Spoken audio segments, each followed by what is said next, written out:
Ouvrons notre Bible au livre de Osée, chapitre 8 et 9. Osée 8 et 9.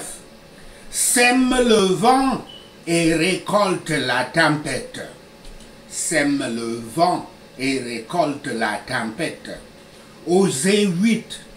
Osée 8, versets 1 à 4. Destruction menacée pour l'impiété d'Israël. Verset 1. Le thème de ce chapitre est de préparer les Israélites au châtiment qu'ils vont recevoir. Les trompettes signalent le danger qui approche.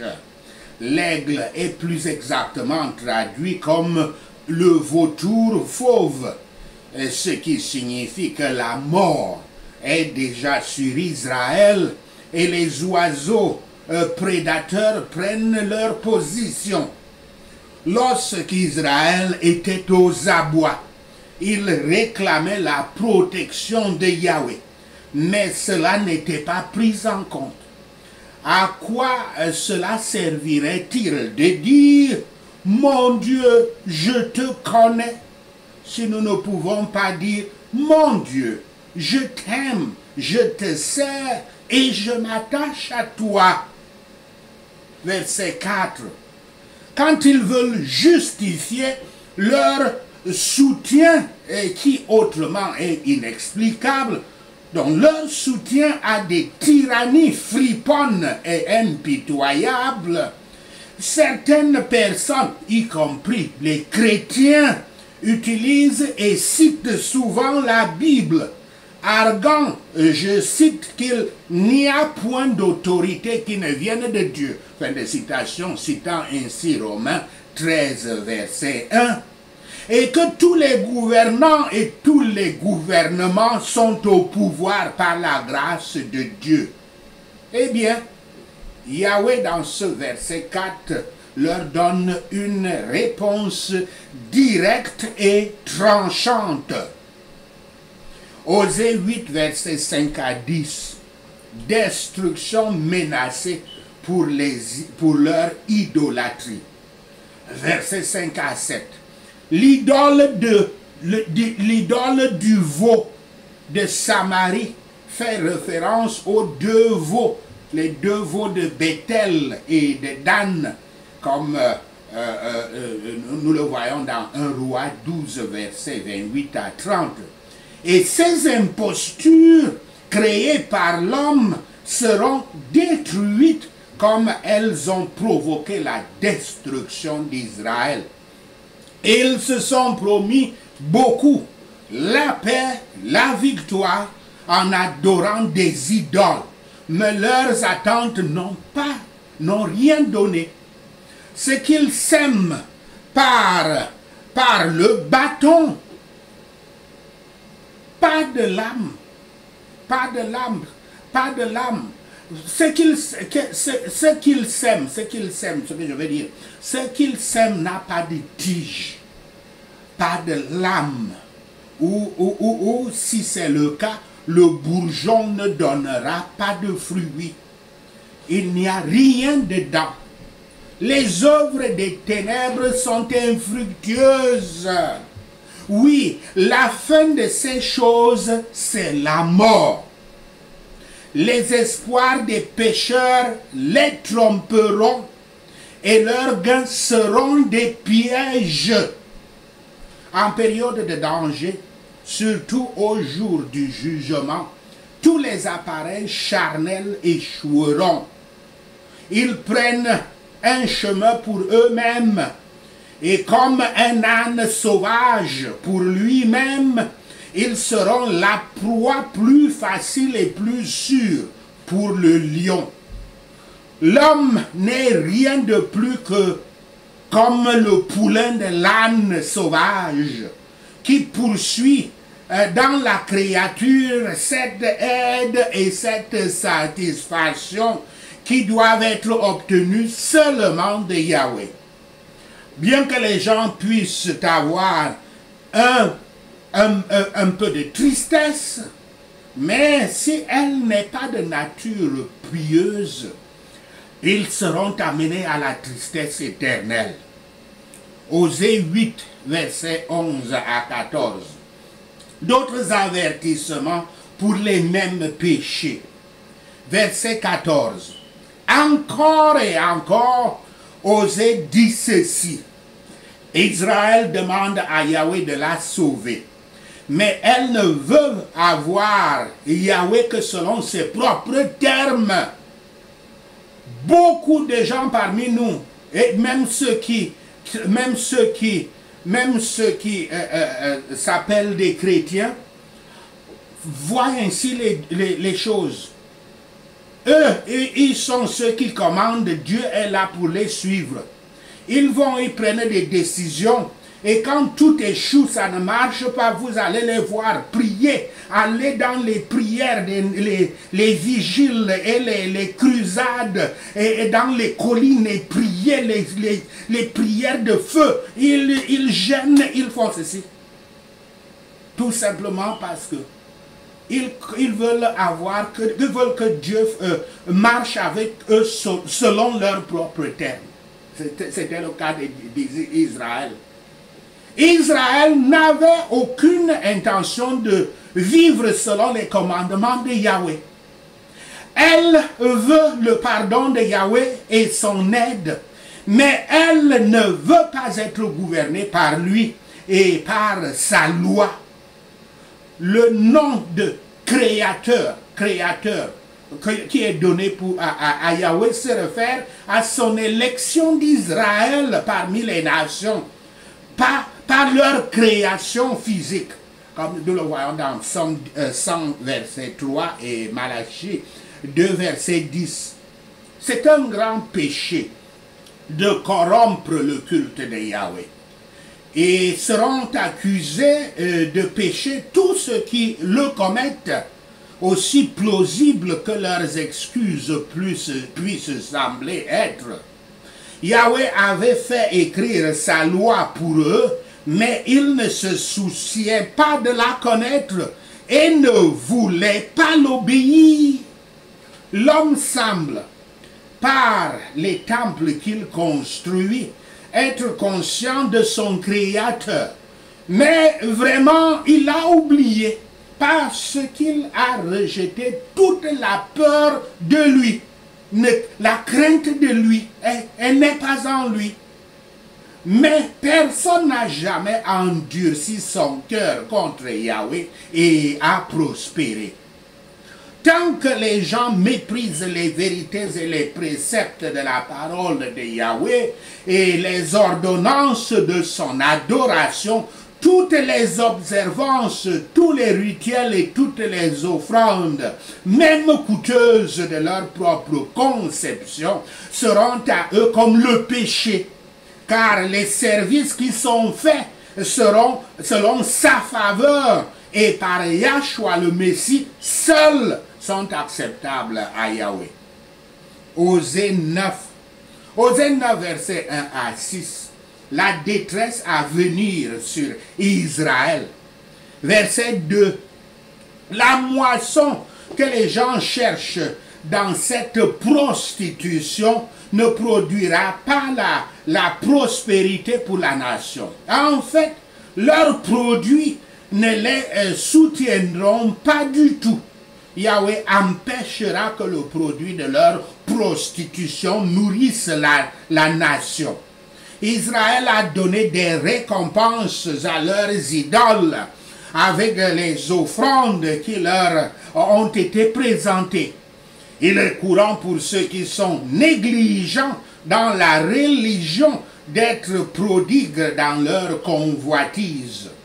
Ceux qui aiment une récompense dans le sol du blé, mieux qu'une récompense en faveur de Yahweh et dans la vie éternelle, sont considérés comme des idolâtres. Ils sont pleins de joie, de la joie de la moisson, et n'ont aucune disposition à pleurer pour leurs péchés. Quand nous faisons le monde, quand nous faisons le monde et les choses qui y sont nos idoles, Et notre portion, c'est juste de la part de Yahweh de nous montrer notre folie et de nous corriger. Personne ne peut s'attendre à habiter dans le pays de Yahweh et qui ne se soumet pas aux lois de l'Éternel ou ne se fait pas influencer par son amour. Quand nous apprécions les moyens de la grâce, nous devrions considérer ce que nous ferons s'il nous était enlevé.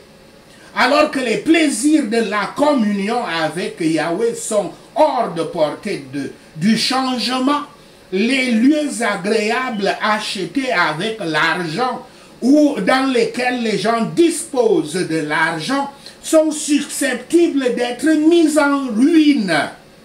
Aucune famille n'est aussi affreuse que celle de l'âme. Osée 9, versets 7 à 10. L'approche du jour de la sécheresse, de la détresse. Versets 7 à 8. Les faux prophètes ont continuellement trompé les gens, leur promettant que les jours de destruction ne viendront jamais. Ils ont échappé à ce jour de jugement seulement aussi longtemps.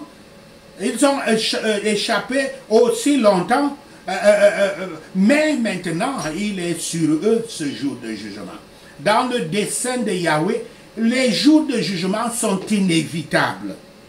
Osée donne aux faux prophètes le titre qu'ils revendiquent eux-mêmes, le prophète, l'homme spirituel. Mais ces prophètes ne sont pas les hommes de Yahweh.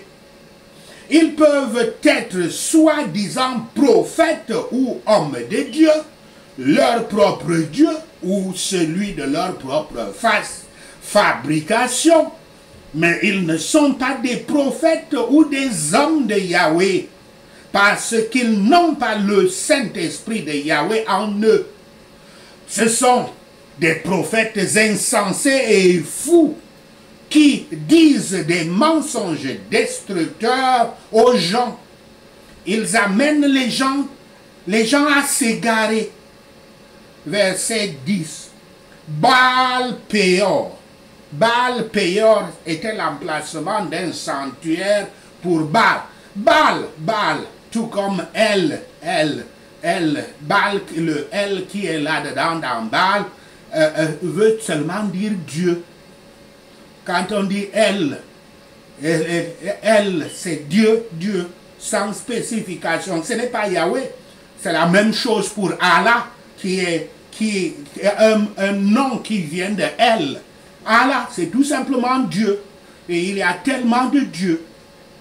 Donc, Baal-Péor était là. Et quand on dit qu'il y a tellement de dieux, quand vous dites Dieu, et il y a tellement de dieux, ça ne peut pas être les anges de Dieu.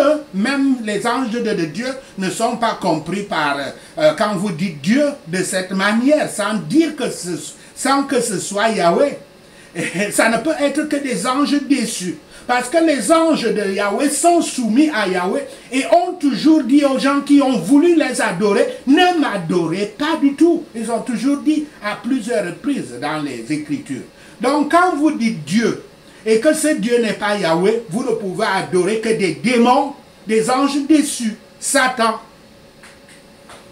Donc, verset 10, Baal-Péor alors, c'était l'emplacement d'un sanctuaire pour Baal dans les plaines de Moab, à environ 12 000 au nord-est de la mer Morte, comme le voyons dans Nombre 25, verset 1 à 9.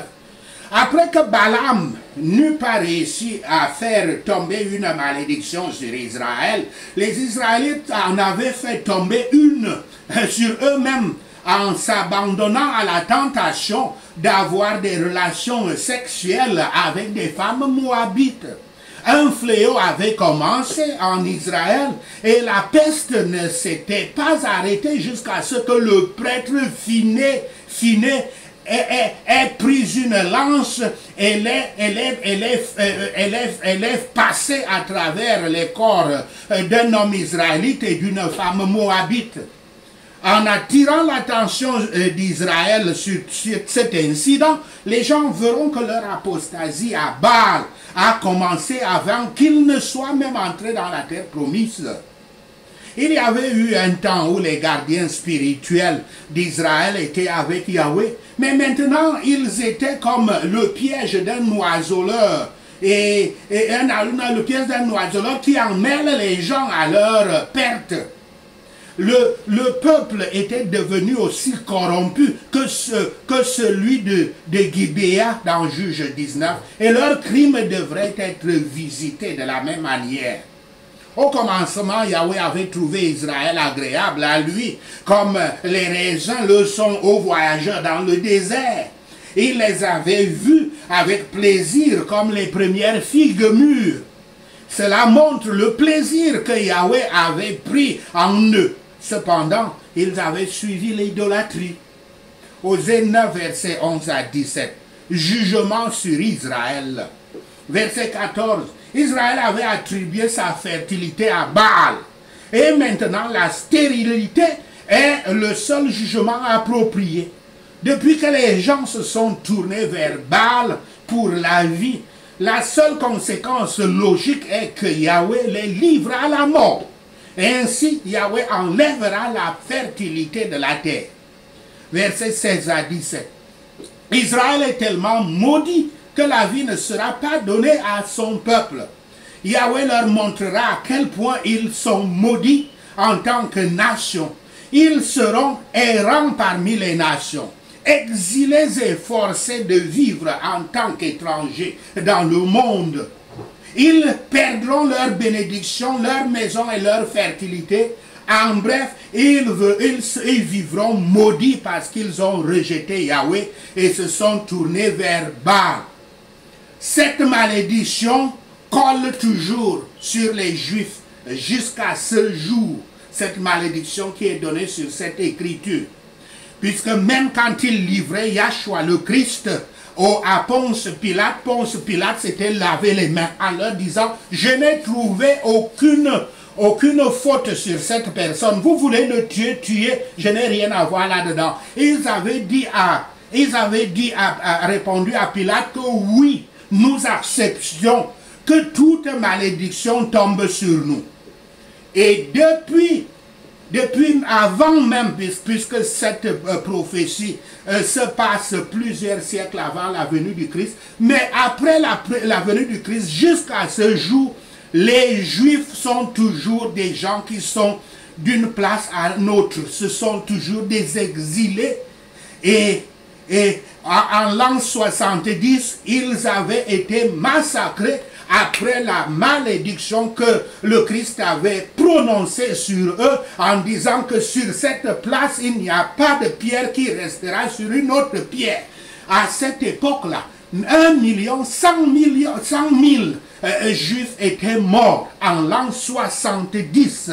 Et nous connaissons avec Hitler et tout ce qui arrive jusqu'à aujourd'hui, même ceux qui étaient venus pour créer un État dans ce lieu de Canaan, en l'appelant Israël, vivent chaque jour dans la guerre. C'est cela la malédiction. C'est cela la malédiction de Dieu. Yahweh se retire d'un peuple ou d'une personne quand il retire sa bonté et sa miséricorde de lui. Et quand l'Éternel est parti, que peut faire la créature? Même si pour le moment, les bonnes choses semblent rester, pourtant la bénédiction est partie si Yahweh est parti. Même les enfants devraient périr avec leurs parents. La colère divine dessèche la racine et gèle le fruit de tous les réconforts.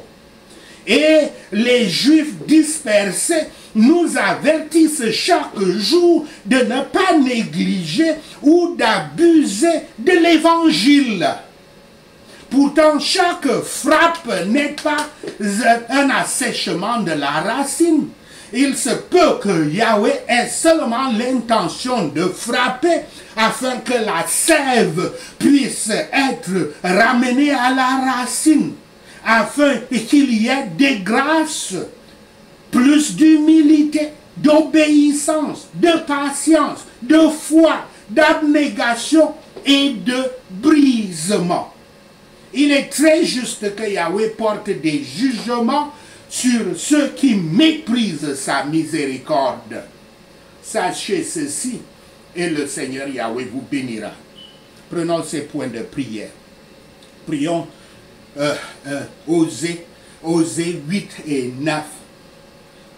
Le trompettiste porte la trompette à ses lèvres et un aigle est au-dessus de la maison de Yahweh au nom de Yahshua le Messie. Parce que les gens ont brisé l'alliance de Yahweh et se sont rebellés contre sa loi, l'église mondaine crie à lui, le reconnaît au nom de Yahshua le Messie. Mais cette église et le monde ont rejeté ce qui est bon. Un ennemi les poursuivra au nom de Yahshua le Messie. Ils ont établi des lois et des dirigeants sans le consentement de Yahweh. Ils choisissent des dirigeants sans son approbation au nom de Yahshua le Messie. Avec leur argent et leur or, ils se font des idoles pour leur propre destruction. Combien de temps seront-ils capables de pureté au nom de Yahshua le Messie? Ils viennent de l'église. Leur idole sera brisée en pièces au nom de Yahshua le Messie.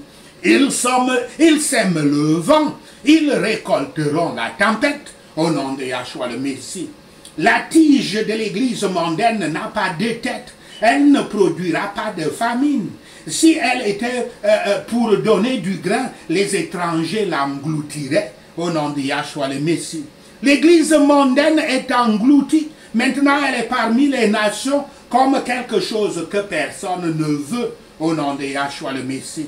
Car ils sont montés vers les superpuissances comme un âne sauvage errant seul. Ils se sont vendus aux amoureux au nom de Yahshua le Messie. S'ils se sont vendus aux nations, Père aimant Yahweh, rassemble-les maintenant au nom de Yahshua le Messie. Car ils commenceront à dépérir sous l'oppression du puissant roi étranger au nom de Yahshua le Messie.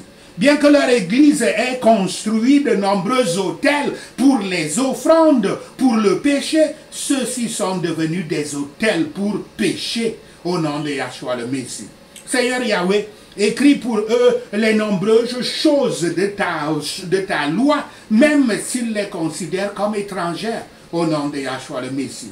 Ils offrent sacrifice après sacrifice à Yahweh. Et même s'ils en mangent de la viande, l'Éternel ne leur est pas agréable au nom de Yahshua le Messie. Maintenant, Yahweh se souvient de leur méchanceté et punit leurs péchés. Ils retourneront à l'esclavage au nom de Yahshua le Messie. L'Église mondaine a oublié son Créateur et a construit des palais et des fortifications au nom de Yahshua le Messie. Notez bien que par église mondaine, nous parlons des synagogues, nous parlons des églises chrétiennes qui mettent le monde en premier et Dieu en dernier. C'est ça que nous appelons église mondaine. Et prions. Yahweh Shaphat, notre juge, envoie le feu sur leur ville, qu'ils consument leur forteresse au nom de Yahshua le Messie. Ne te réjouis pas, ô Église mondaine, ne sois pas jubilatoire comme les autres nations au nom de Yahshua le Messie. Car tu as été fidèle à ton Dieu, tu aimes le salaire d'une prostituée à chaque ère au nom de Yahshua le Messie. Les aires de battage et les pressoirs ne serviront pas à nourrir les gens. Le vin nouveau, les salaires et les gains vous manqueront au nom de Yahshua le Messie. Tu ne resteras pas dans le pays de l'Éternel. Yahweh te ramène au pays de l'esclavage pour manger de la nourriture impure des mains de ton esclavagiste au nom de Yahshua le Messie. Vous ne déverserez pas d'offrande de vin à Yahweh et vos sacrifices ne lui plairont pas au nom de Yahshua le Messie. De tels sacrifices seront pour vous comme le pain de deuil. tous ceux qui les mangeront seront impurs au nom de Yahshua le Messie. Cette nourriture sera pour vous. Elle ne viendra pas dans le temple de Yahweh au nom de Yahshua le Messie. Même si je vous échappez à la destruction, que le royaume de l'esclavage vous rassemble et vous enterre au nom de Yahshua le Messie. Que vos trésors d'argent soient pris par les ronces et que les épines envahissent vos tentes au nom de Yahshua le Messie. Les jours de punition et de jugement sont apportés demain. Écoutez la parole de Yahweh. Écoute la parole de Yahweh, toi, église mondaine, au nom de Yahshua le Messie. Parce que tes péchés sont si nombreux et ton hostilité si grande. Ton